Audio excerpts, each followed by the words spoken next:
Cooker இல்லாமயே mutton குழம்பு செய்யலாம் வாங்க. எல்லாம் குக்கரில் தான் போட்டு செய்வீங்க. இது மாதிரி செஞ்சு பாருங்கள், சீக்கிரமாக வெந்துடும். மட்டனை கழுவி எடுத்துக்கோங்க. இஞ்சி பூண்டு பேஸ்ட்டு போட்டு மஞ்சத்தூள் போட்டு கொஞ்ச நேரம் கலரி அப்படியே மூடி வச்சுருங்க. கடாயில் எண்ணெய் ஊற்றுங்க. மிளகு, சீரகம், தனியா, சோம்பு, காஷ்மீர் மிளகாய் ஒரு 4 போட்டுக்கணுங்க. நல்லா வதக்கிக்கோங்க. இஞ்சி பூண்டு நல்லா வதங்கட்டுங்க. ரொம்ப வதங்க வேண்டியதில்லை. வெங்காயம் 2 எடுத்துக்கணுங்க. தக்காளி 2 எடுத்துக்கினேன். நல்லா வதங்கி வரட்டும். கசகசா கொஞ்சம் போட்டுக்கோங்க.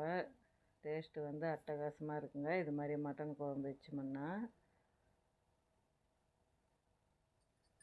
அதே கடாயில் எண்ணெய் ஊற்றிக்கோங்க. பட்டை, லவங்கம், ஏலக்காய், கிராம்பு எல்லாம் போட்டு கறி போட்டு நல்லா கலரி கொடுங்க. கலரி ஒரு 1/4 மணி நேரம் அப்படியே மூடி வைங்க. அந்த கறியில் தண்ணி இறங்கும். இது மாதிரி வந்து உப்பு போடாத வேக வைக்கலாங்க. சீக்கிரமாக வெந்துடும். குக்கரில் வந்து டேஸ்ட்டே இருக்காதுங்க. இது மாதிரி செஞ்சு பாருங்கள் ஒரு வாட்டி.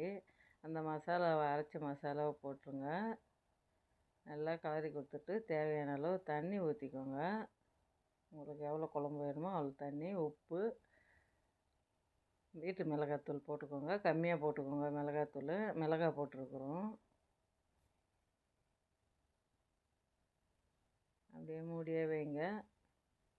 கொத்தமல்லி, கருவேப்பிலை போட்டு இறக்கி சுட சுட இட்லி, மட்டன் குழம்பு டேஸ்ட்டு வந்து அட்டகாசமாக இருக்குங்க. இது மாதிரி செஞ்சு பாருங்கள், சீக்கிரமாக வெந்துடும். இன்றைக்கி இது தாங்க. பிடிச்சிருந்தால் லைக் பண்ணுங்கள், ஷேர் பண்ணுங்கள், கமெண்ட் பண்ணுங்கள். தொட்டு சாப்பிட்டு பாருங்கள், இட்லி எவ்வளோ டேஸ்ட்டாக இருக்கும்.